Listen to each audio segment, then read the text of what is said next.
and welcome to The Point. It is Wednesday, October 14th, 2020.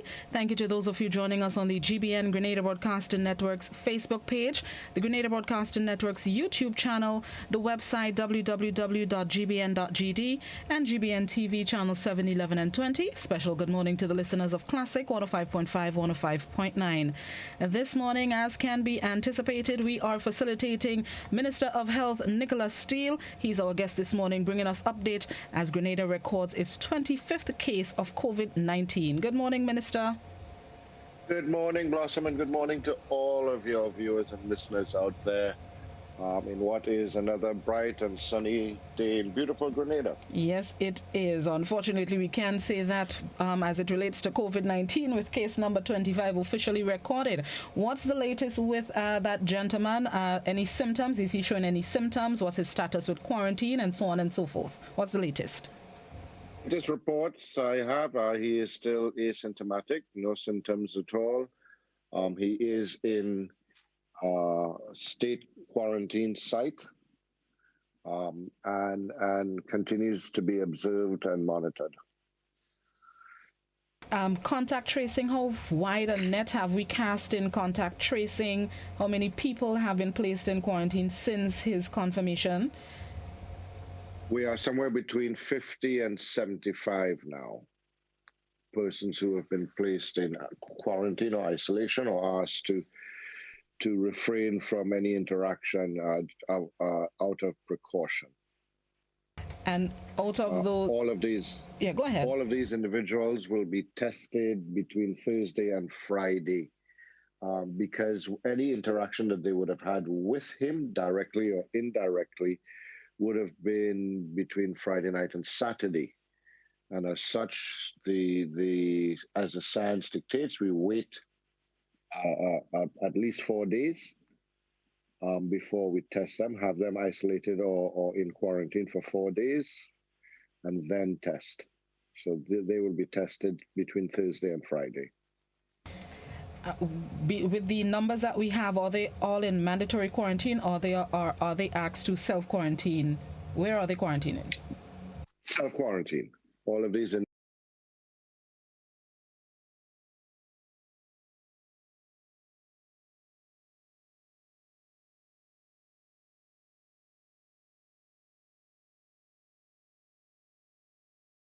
What can you tell us? Is there truth to that conversation? Or no, I can see. I can tell you most definitely that was not official instructions from the ministry. I've spoken to the chief medical officer as recently as 15 minutes ago just to confirm, and he would be the one that would issue such a request, and he has not given such a request and is not aware of the need for such a request. And I also got information of a school in St. Andrew, I believe it's a primary school, that there is at least one student that has been asked to self-quarantine through the contact tracing. What about that piece of information? It is possible because, as I'm aware, within the 50 or 75, and I said so, I think yesterday, post-cabinet briefing, there are children in this grouping that have been asked to self-quarantine based on their connections or their parents, or the entire household would be asked to quarantine. This case has brought to light the concern about the security at our mandatory quarantine stations. How would this affect the way or the number of stations that are used as quarantine sites and the security at these sites? How would this case affect that? Well, but Blossom, yes, it will force some evaluation, but I think this case has forced us to contemplate what we've always been saying. Maximum security prisons people escape from. So for the nation or persons out there to say, well, it just increased the security at the quarantine sites, that's not going to give us that Loctite system. I've always said that the system is not 100% perfect. We're putting people in quarantine, we're testing, etc. But there is a chance of, and I've always said that we constantly have people trying to breach the system. This person did. There are three lines of defense. There is the screening, quarantine at the airport, testing. There is then the contact tracing and isolation of persons who may have been infected.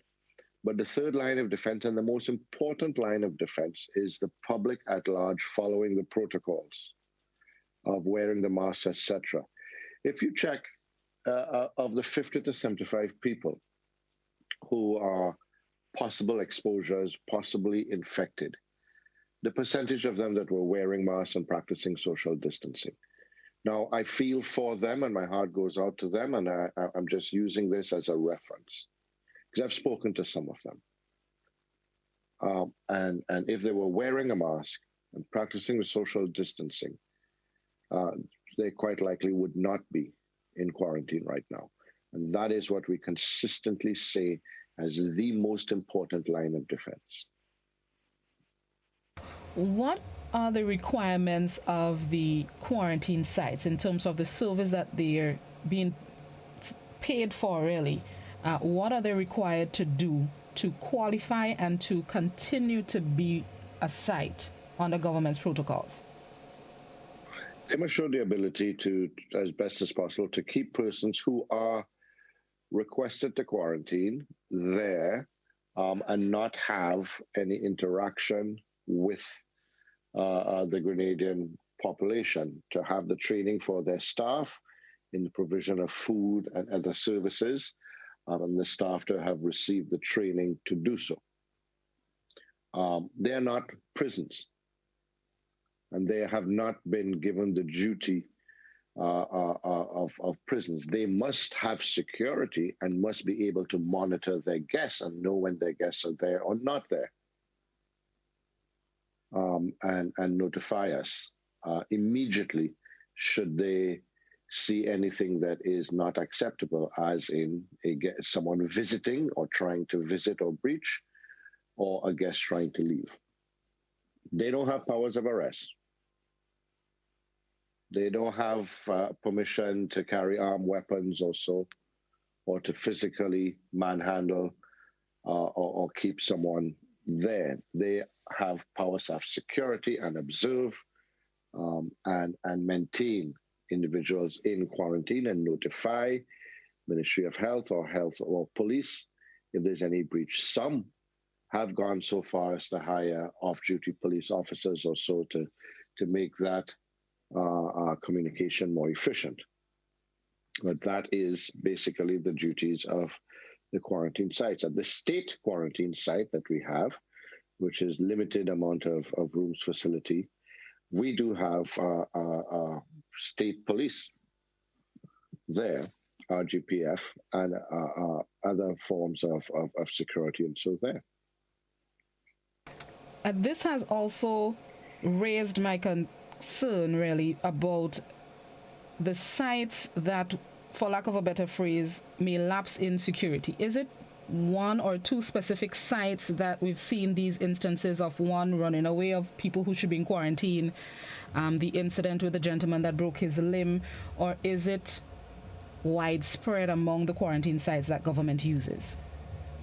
No, it's widespread in terms of individuals trying to breach quarantine. It's not so much the sites that are at fault. The comment that I have made with respect to the sites is that we want the sites to refrain from having any local activities if they are approved for quarantine.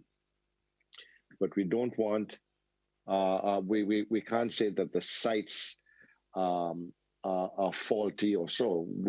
If at any point in time a site does not have the required security that it's supposed to have, that is a problem.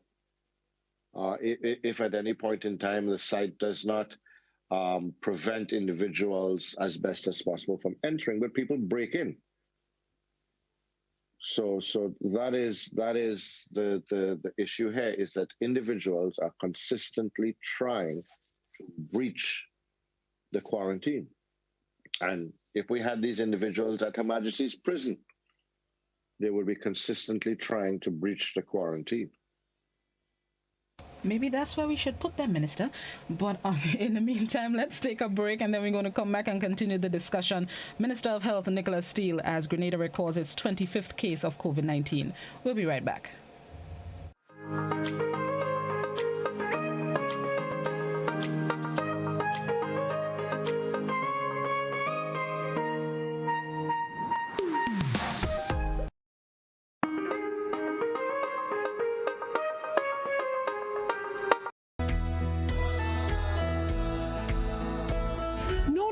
That's not how you cross the pedestrian crossing. Really? One day I just woke up and I saw pedestrian crosswalks on the road. No one really showed me how to use them properly. Well, this is how it's done. You never cross before doing these things. They might save your life. First, when you get to the crosswalk, you stop. You look left, you look right. If there's a vehicle coming, you put your hand out, making eye contact with the driver, indicating that you want to cross. And only when the vehicle comes to a complete stop, you quickly cross to the other side.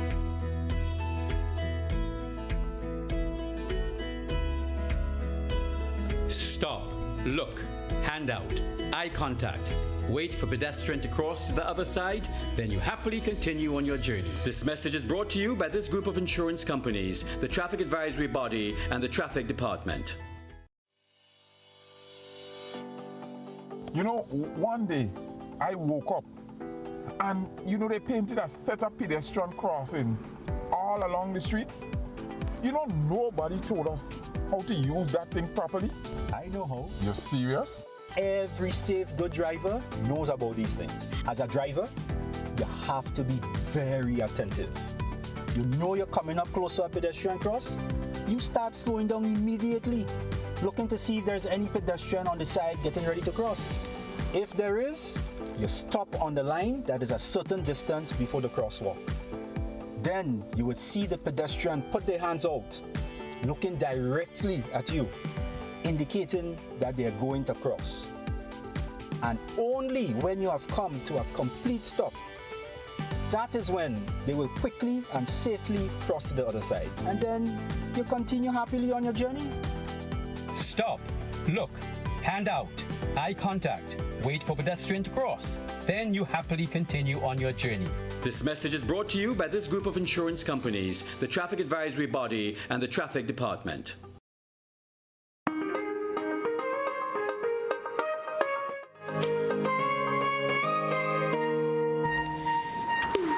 Welcome back to The Point. We're speaking with Minister of Health Nickolas Steele. We are speaking basically or mostly about Grenada's 25th case of COVID-19. But before we get back to that, let's get an update on dengue. That was also a concern highlighted by the Ministry of Health recently. Minister, what's the latest with our dengue cases, and is it still a major concern, or do we have it hopefully a little bit under control? It is still a major concern. We've seen that there's a major dengue outbreak in St. Vincent and other OECS islands, and we're very much aware that when it comes to the vector-borne diseases, they have a different way of entering or threatening Grenada, and it comes through the Grenadines to us. And as such, we have stepped up in our fogging activities. We have stepped up in our public awareness. And again, I want to take every opportunity to say the same thing. We have tackled COVID-19 successfully because we've done this all together. If we tackle COVID-19 the way that some people believe we should be tackling dengue, we would have failed. Because in some people's opinion, it is for the government to just simply fog. And if the government fogs enough, then we would get rid of dengue. That would be the same as saying for COVID-19 is for the government to disinfect sites and just go around and disinfect sites. And that would be enough to keep us safe from COVID-19. It wouldn't be. We all have to take protective measures and make adjustments. And that is what protected us and will continue to protect us from COVID-19. Similarly, for dengue, it is an infectious disease, but it transmits differently. It transmits by the mosquito. And we all have to take measures and make adjustments with respect to what the threat is, and the threat is the mosquito. So we are breeding the mosquitoes in our own private properties. It is not only government sites that may be breeding mosquitoes, but our own private properties as well. We must take steps to stop that, and we must take steps to prevent ourselves from being bitten by the mosquitoes using repellents or using a mosquito net or so when we are asleep. Those are the measures that we must take to fight dengue. In the interim, the ministry is doing what it can, which is the fogging. In the same way with COVID-19, we did the sanitizing of public sites. We are fogging various areas around the country that have been identified to be hotspots. And we are doing the public awareness. We also can announce that as of today, we are able to, so I expect the first test to be done within the next day or two. We are able to test on island for dengue. Up to today, before that, we had to send these tests down to CARFA in Trinidad. We are now able to test with the same PCR. So it's a different set of primers, as it's referred to, for us to test for dengue as well. But the same machines that are being used to test for COVID also test for dengue.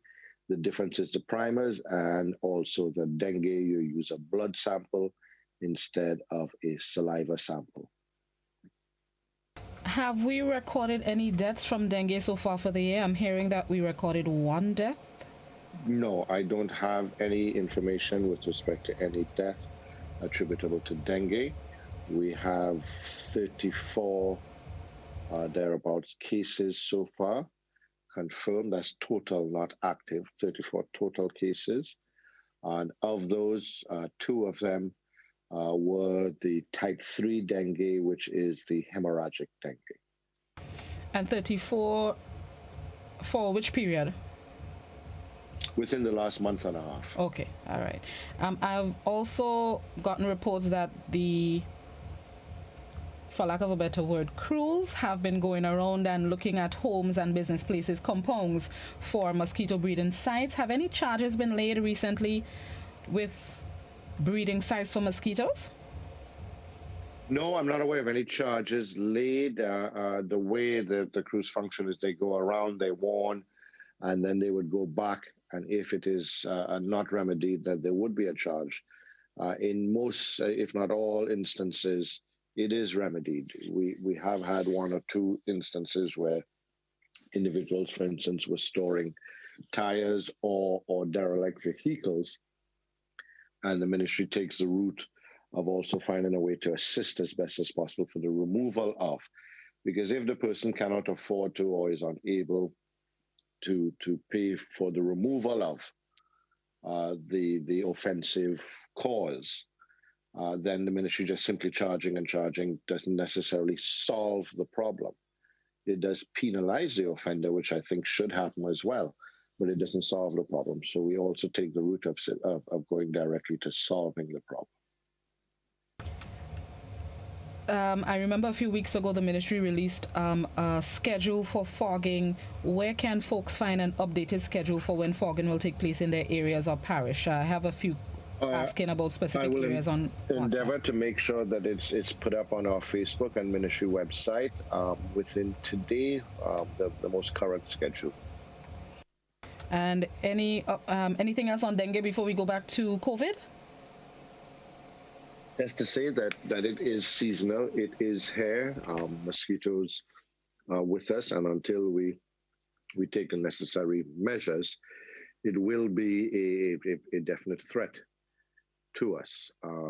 We are seeing in our neighboring islands it's gotten out of hand.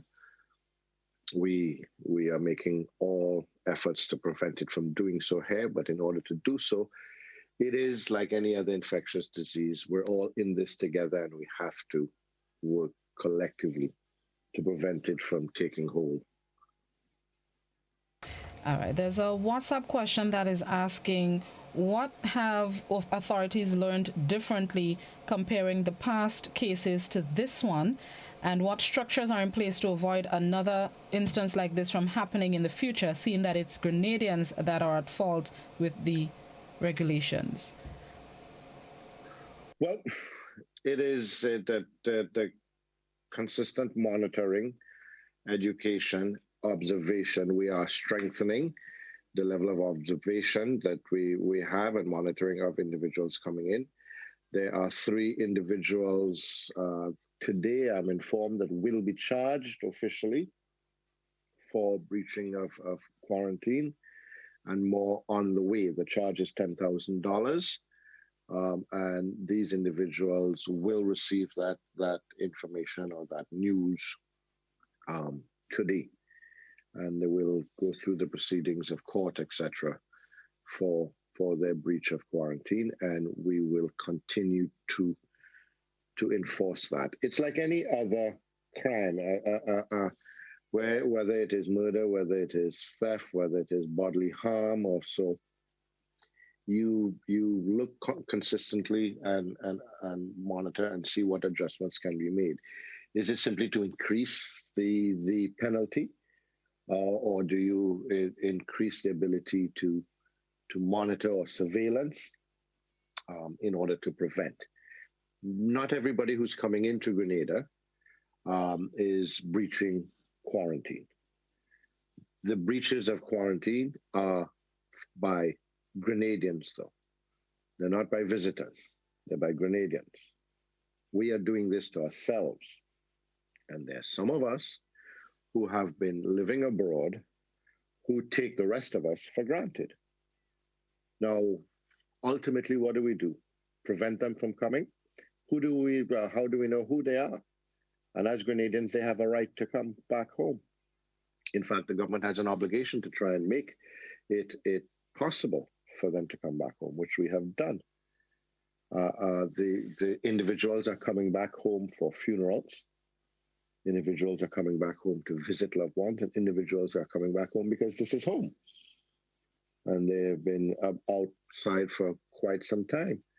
To say that an individual should be prevented from doing any of those things because some don't spend the required time in quarantine, when they will do it up there. In Canada, there is a quarantine policy, and those who visit, or in the UK, or in the US or so, and they follow. So it is just simply that they are taking their country and their loved ones for granted. And we need to call a spade a spade. These individuals are not patriotic. These individuals have put us at risk. These individuals are reckless. And these individuals are forcing the state to go through, and we as a people to go through, a considerable discomfort and cost. 75 people have to be tested in the next couple of days. The cost of that test is $410 per test.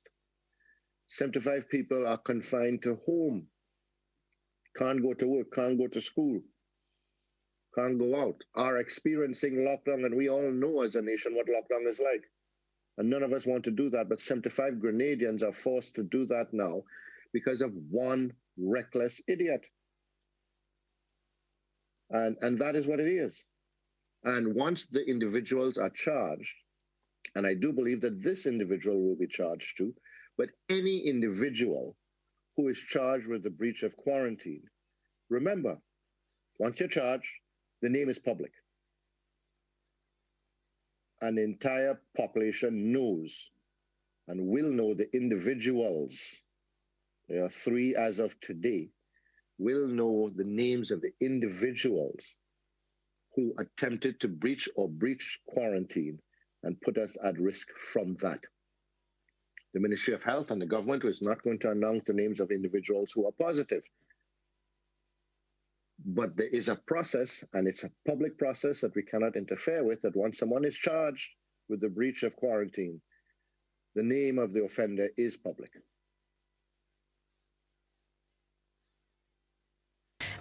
In relation to the gentleman that broke his leg heaving out of quarantine, site the other day, would charges be laid on him as well as the person he was visiting? Yeah, let me say something there, Blossom. That one, the saying karma is a bitch. That is one that I really have no sympathy for the guy. He broke his leg. It may have been a compound fracture. He may be in pain now, etc. He also took us for granted, most definitely. And these individuals, all of these individuals that you're hearing about, once the DPP sees that there's enough evidence and merit to charge, they will be charged, and the names become public. So not only is he a laughing stock for breaking his leg, trying to sneak into quarantine. He couldn't wait 4 days to see whoever he wanted to go see. And everybody knows that, but everybody will know the name. And the woman he was visiting would be charged as well? Similarly, remember with the charging, it's not up to me. Up to me, all of them charge already, and all of them are in Hill. Most definitely, if it was up to me. There is a separation there, and it is up to the police and the DPP. The police get the information, evidence, and they bring it to the DPP, and the DPP makes a decision on the charges. So it is my sincere hope that all get the maximum, are not just charged, but they all get the maximum penalties. That again is at the discretion of a judge or magistrate. But I'm quite plain, up to me, they would all have gotten the maximum, and they would all have gotten it already. All right. On that note, let's take questions from members of the public. 435-2041. That's the landline number. It's also WhatsApp. Please, only written messages on WhatsApp. You can post your comments, questions, queries, concerns on Facebook and YouTube as well.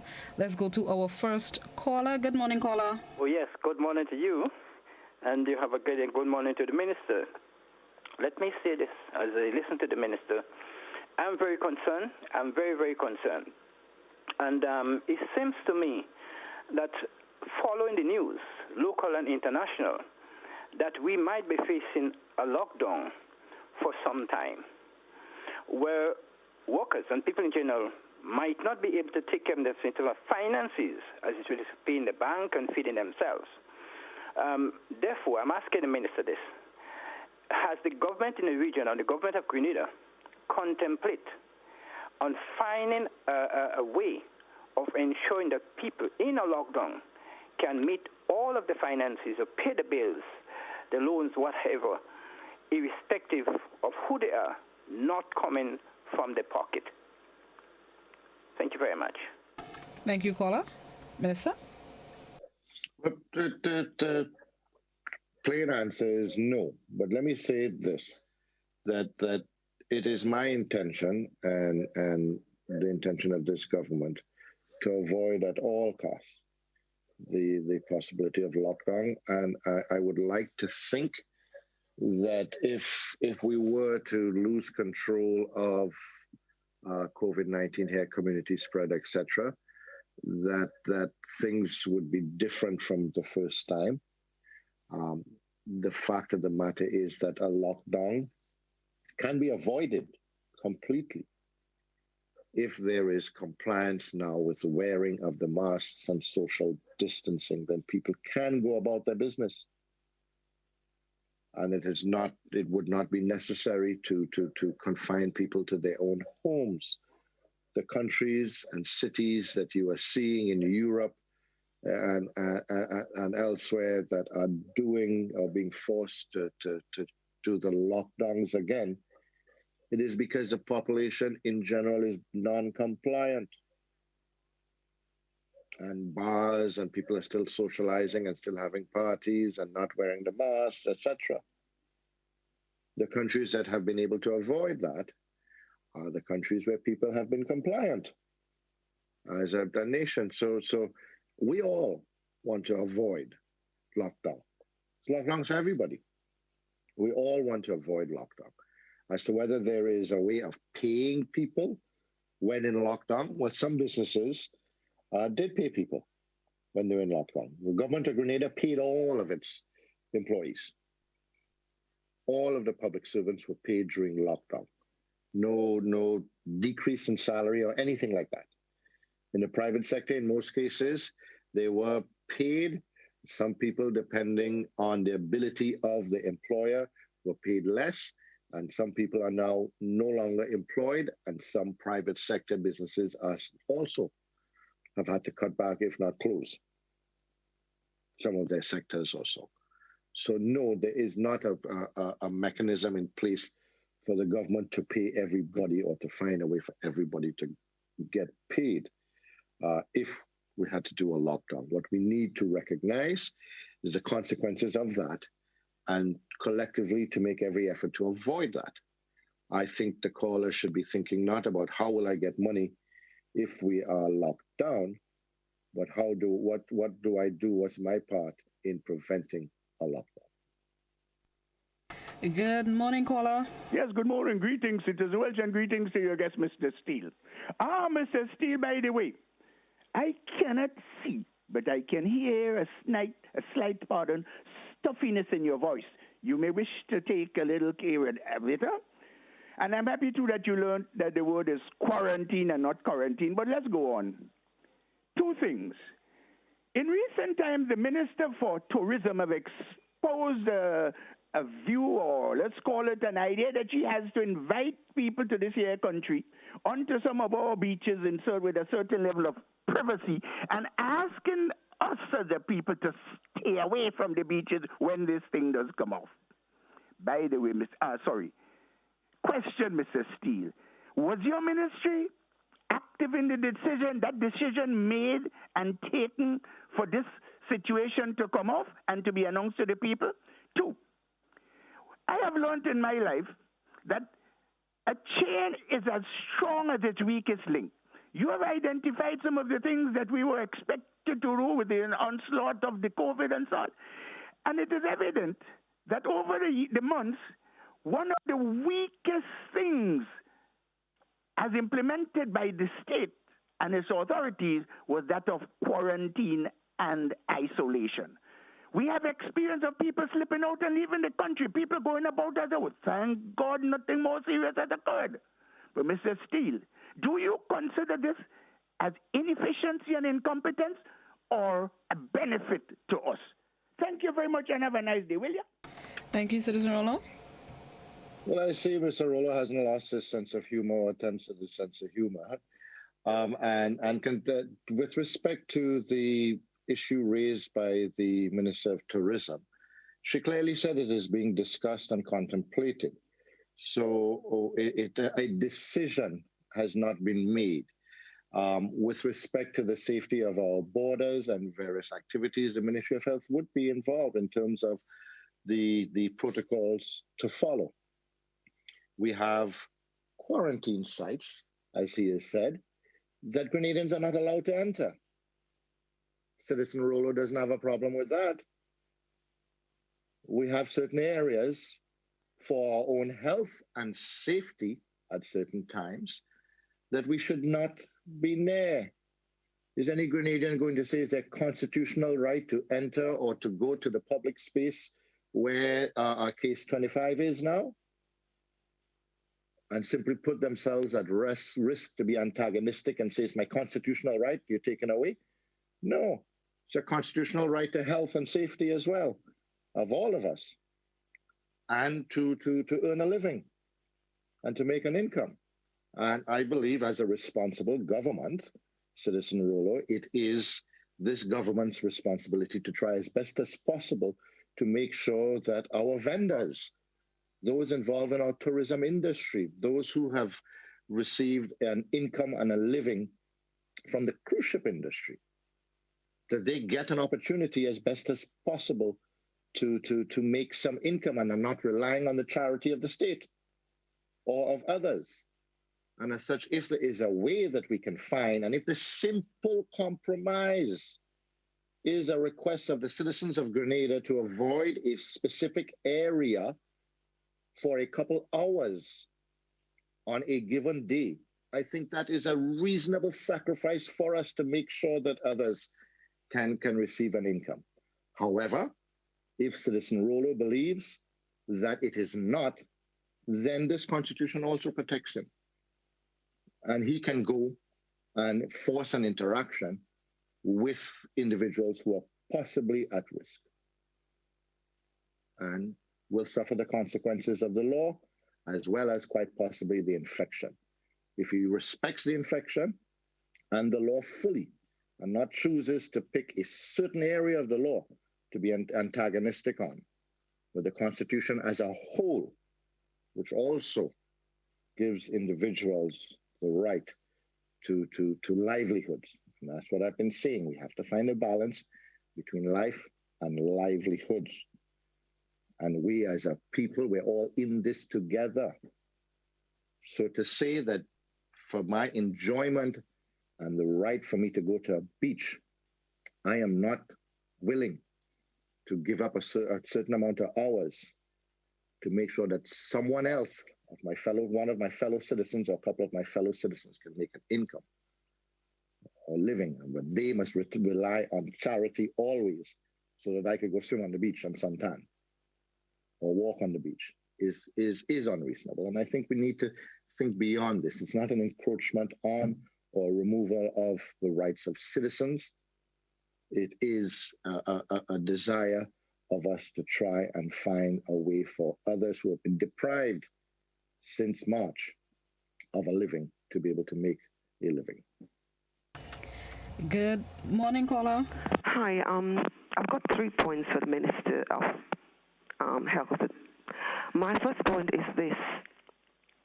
Concerning the COVID-19 situation, under his watch, there have been several breaches.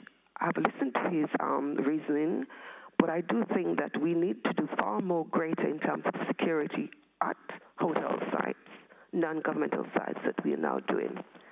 Secondly, I disagree completely with his argument for the Ministry of Health, the Ministry of Tourism proposal for the tourists coming here. My reason being this: of course we have to have tourists. It is not tourists coming on a cruise ship that is the problem. The problem is the context, the content, and the intention of the proposal. Nowhere in the world, Europe or America or Eastern Europe, could a group of people or a company put such a proposal to a government to apartheid certain group of people because they wish to come here. Our beach is not a private swimming pool, and he's sort of putting the blame on citizens when the blame is solely in the government administration of putting forward a proposal. I think he's insulting us. I think he's been condensed. Sorry, I think he is actually disrespecting us as a group of people. That's my second point. My third point is this. There is right now a group of international lawyers headed by this German troubleshooting lawyer who took some major company to courts, BMW and others, on the breach of human rights, especially with a certain situation. Now, this group of lawyers and doctors and scientists has got together and create this documentary called The Mask of Death. We know definitely that the mask has great problem. Why are we not focusing on people's immune system? Why is the Ministry of Health? Is the Ministry of Health only about law and order?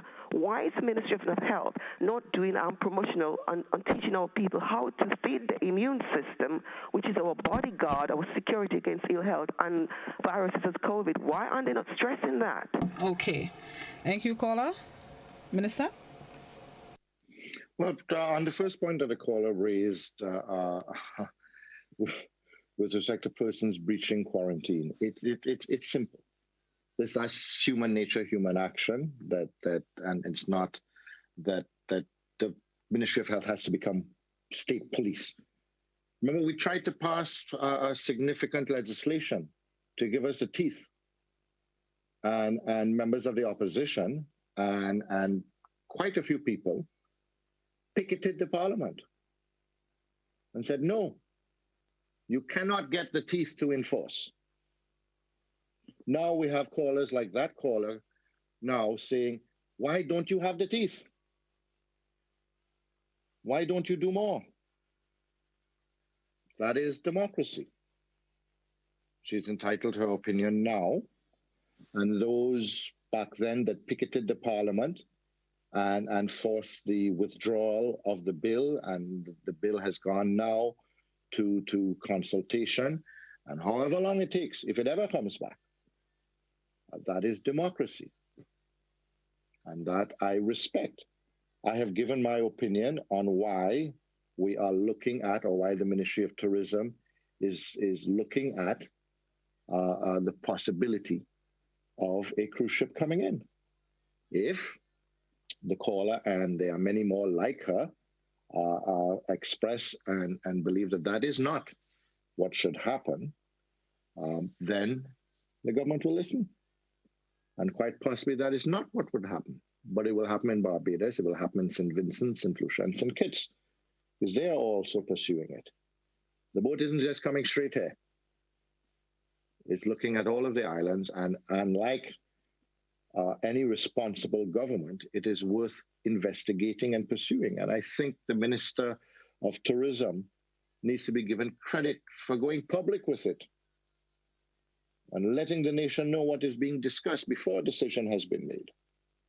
And I was present at both the press conferences with her, and she was making a plea to the nation to consider and accommodate such an endeavor for the same reasons I've given. So a decision has not been made, but as a responsible government, information was given, and we are asking the population. The only reason that it is an issue of discussion now is because we brought it into the public forum. With respect to what the caller has said about some lawyers and the masks and thing, I think that's the dangers of the internet right now, and the caller's access to the internet. There's science and there's misscience. We are dealing with science here. If she believes that the mask is a problem, is she willing to have somebody operate on her open surgery with no mask and no gloves? If she thinks that the masks are bad, will she have, the next time, God forbid, she has to have surgery, have somebody operate with no mask and no gloves? No. It's an decade-old science. Masks and protection, protect.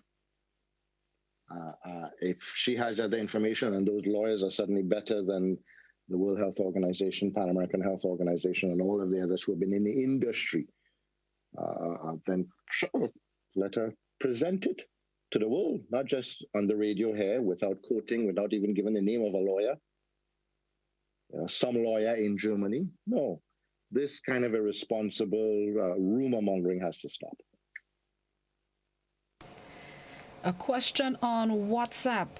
I just heard a known political activist telling the public that if they are charged for not wearing a mask, do not pay the fines. I honestly want to know what is going to be done about this, because this is a matter of national security. I agree. I've heard messages of people saying they can charge you and don't pay the fines and so on.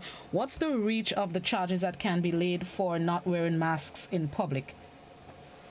Well, like any of the charges that the police have at their discretion to lay on citizens, if a citizen resists or refuses, they end up in court, and they will be at the discretion of a judge. And there would be a larger penalty at that point, or the possibility of a larger penalty or jail time. I have heard of charges being laid for people not wearing masks in their private vehicles. Can charges be laid for, if I'm alone in the vehicle driving, do I have to wear a mask? I am not sure of, I haven't heard of any instances of that. The police are well informed as to when there would be breaches, etc. I do know that we have to be cautious, because sometimes people kind of give half-truths of somebody on their way back to their vehicle and not wearing the mask at that point, and they say, but I'm in my vehicle already, or I wasn't parked, or my vehicle wasn't on, so I'm not parked, or my vehicle on, so I am not parked, or different excuses or so. If individuals believe that they were unfairly charged, there is a recourse. There is most definitely a recourse. And I believe in the independence of our courts, and they can pursue that recourse. But if they are appropriately charged, I think it is to accept the fact that you have been charged for a violation, that you have been a violator, and accept that fact. Somebody on YouTube wants to know if you would be supporting mandatory vaccine in Grenada. There is mandatory vaccine in Grenada right now. So it's not a case of if we would be supporting it or not. There's mandatory vaccine in Grenada right now. That includes for COVID-19? No, there's mandatory vaccine for approved vaccinations. There's mandatory vaccine for malaria, for polio, for measles, for mumps, so that and others. There's mandatory vaccination in Grenada right now. So if a vaccine, measles vaccination, or mumps, rubella, vaccination, mumps, polio, went through an approval process. In Grenada, we're not changing our approval process. So if on any new vaccination. Okay, so that means if it goes through the process that similarly to the MMR vaccination, to polio vaccination, and others, then we would be looking at it. Now, as to whether it would be on the vaccination schedule like others at birth, or just simply available for those who want it or so, that is debatable. In the same way that vaccination for the other viruses are available, like yellow fever. Vaccination is available here in Grenada, but it's not mandatory. There are vaccinations for the other types of viruses that broke out more recently. There's influenza A vaccination that is available as well, but it's not mandatory. I would think that it's possible for us to have a discussion as to whether it's mandatory or not for the vaccination if and when one is approved. That, yes, I'm willing to have that discussion, but that would not prevent Grenadians from finding themselves in a predicament where other states or other countries say that it is mandatory and that you cannot enter my state unless you have such a vaccination, like some countries say for yellow fever vaccination, that you cannot come into my country unless you have one. So there are various versions of how this would be pursued. Okay. Good morning, caller. Good morning. Mr. Steele, one question, sir. Good morning. Good morning. Yes, go ahead, please. Mr. Steele, instead of charging these people this $500 and why we don't put these people in prison? Because you know they didn't have that money to pay the court. Get them out 6 o'clock in the morning and put them to work. Because if we put them in prison or you put them in prison, the government still have to feed them after they break the law. Thank you, caller. Oh. Thank you, caller. Anybody, I don't and will not be putting anybody in prison. There are regulations and laws in Grenada. We are a law-abiding country, and if people break the law, they suffer the consequences of the law. And there's law enforcement section, and they take the appropriate action. The $500 charge or so, I believe that the caller may be referring then to the breaches for wearing of masks, etc. And so that is where there is a $500 charge in one of the options. If an individual cannot pay, then there are conditions, and there's recourse in the courts as well. But to recognize that inability to pay the consequences or the fine is not an excuse to commit the crime. If you know that you cannot pay or are unwilling to pay the price of the consequences of the crime, then do not commit the crime. Somebody on Facebook is asking if we have intention of testing and quarantining all passengers coming to the beach. If we have testing and if we're going to be testing and quarantining them, there will be a mechanism. The fact that they will not be allowed to interact with us, yes, it's quarantine. Nobody's coming into Grenada from outside without going through the same screening process. They cannot mingle with us until they've spent a certain amount of time. And as it is right now, if they wish to leave before they've spent their time, they can. So somebody can come in right now to Morris Bishop International Airport and go to one of our quarantine sites. And if they decide, well, the next day I want to go back home or have an emergency, I need to leave, they can leave. What they cannot do is enter the mainstream Grenada society until they have spent their quarantine time and have tested negative here. So similarly, if a person came on a cruise ship, they cannot enter mainstream Grenada society until they've spent their time and tested negative. But they can leave before that. There is a WhatsApp question. Can you tell us if the NDC's leadership has been on board with some of the decisions made that has been handed down to us or the opposition leader?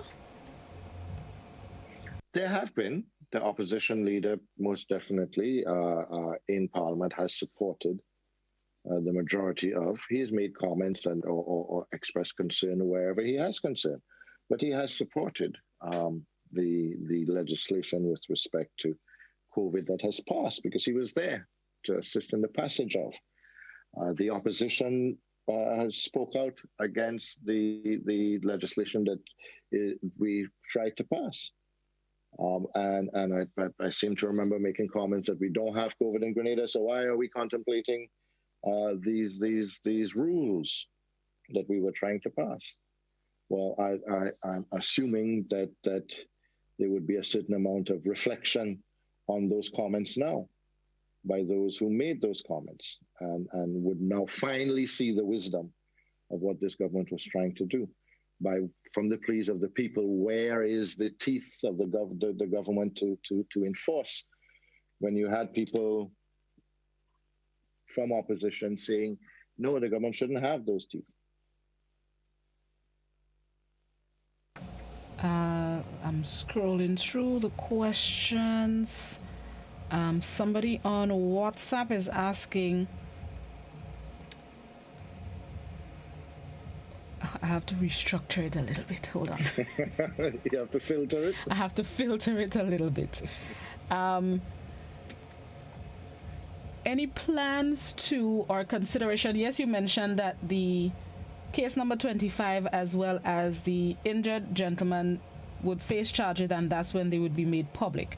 But in terms of identifying specifically number 25, so people who were in the party, the unsanctioned party in St. Andrew, can know that they need to get tested. How are we ensuring that everybody who was in that session is getting tested? Have we identified where the session was and so on? Because I don't know where the session was, to be honest. I keep hearing reference to session, and yesterday I said it, and I'll say it again.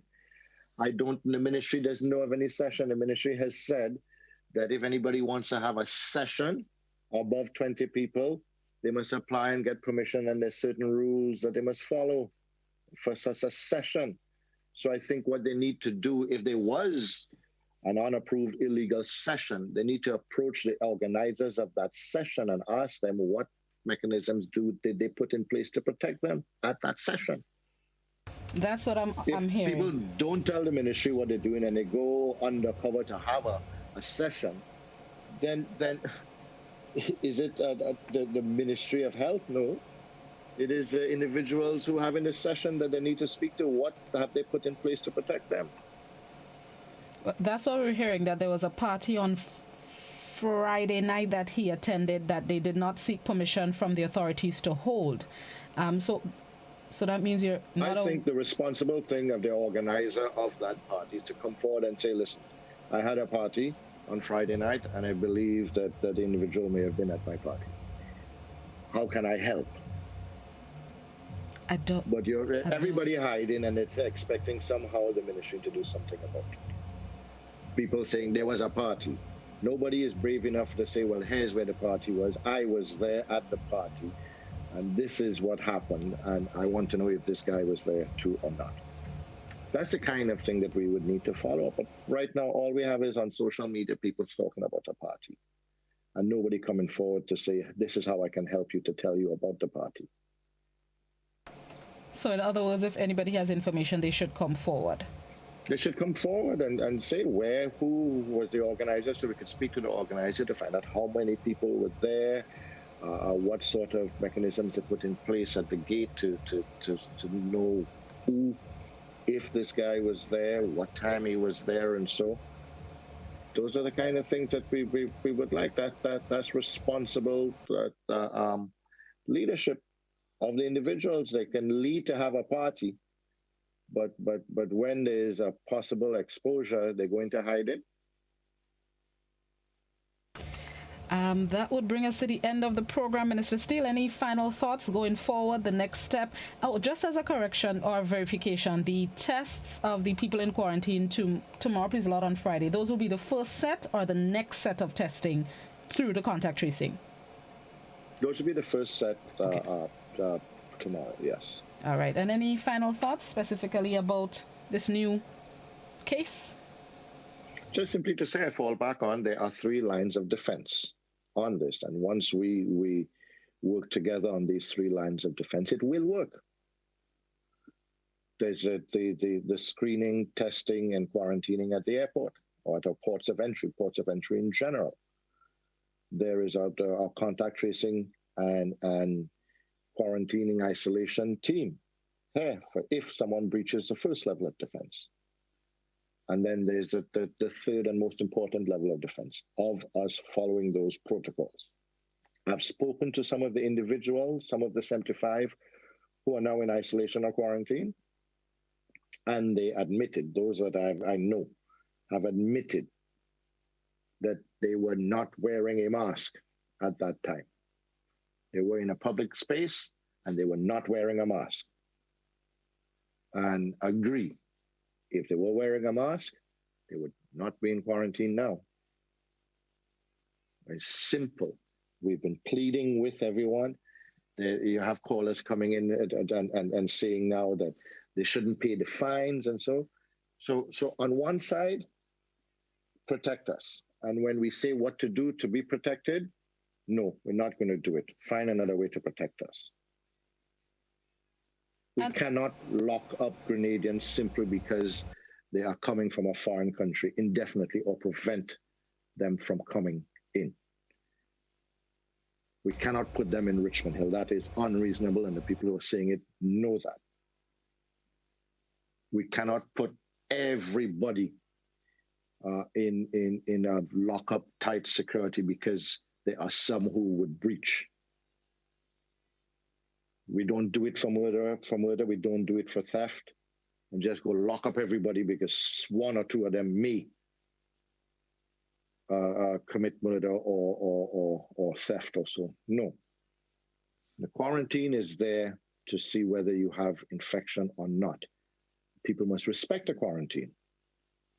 We cannot be putting armed guards or Ministry of Health personnel to watch every single person that comes in. If we have the second and third levels of defense, we will get through this. So we just need to recognize that. We will get through this. And we are an island nation. So people can just enter. Look at Trinidad. Trinidad is saying that it was just people that came straight through their border, not through an airport, not through a cruise ship. We're an island like Trinidad. We have less resources than Trinidad. So we must maintain that third level of defense with the masks and the social distance. Dengue is a public health threat as well. And similarly, we're all in this together. We must all make certain adjustments to keep ourselves healthy. If we are unhealthy, we run the risk of suffering the consequences. That is with respect to mosquito-borne diseases. That is with respect to COVID-19. That is with respect to heart disease. That is with respect to high blood pressure, to sugar, any of the predicaments that can come upon us health-wise. It is with our own actions too that we can accelerate or put ourselves at greater risk. And that we're not seeing anything different with COVID-19. Our own actions can accelerate or put ourselves at risk. And we're just asking people to consider their actions and follow the rules and regulations. And finally, Minister, of the people told to quarantine, have you had reports of any of them exhibiting symptoms of COVID as yet? No, up until the time coming on this program, no. All right, just checking. Let's hope that's good news. Thank you very much again, Minister, for being our guest this morning. I know it's once again busy time for you. Thank you for sparing us an hour and a little piece of your time.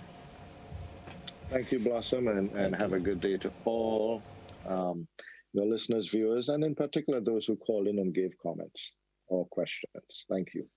Thank you. Have a good one. That was Minister of Health Nickolas Steele giving us an update on Grenada's COVID-19 response as well as recent statistics in relation to dengue. That's the end of my time today. I've already stolen some time out of Janelle's mid-morning buzz. She's up next. I'll be back with you tomorrow morning, God willing. Until then, stay safe. Have yourselves a productive and wonderful Wednesday.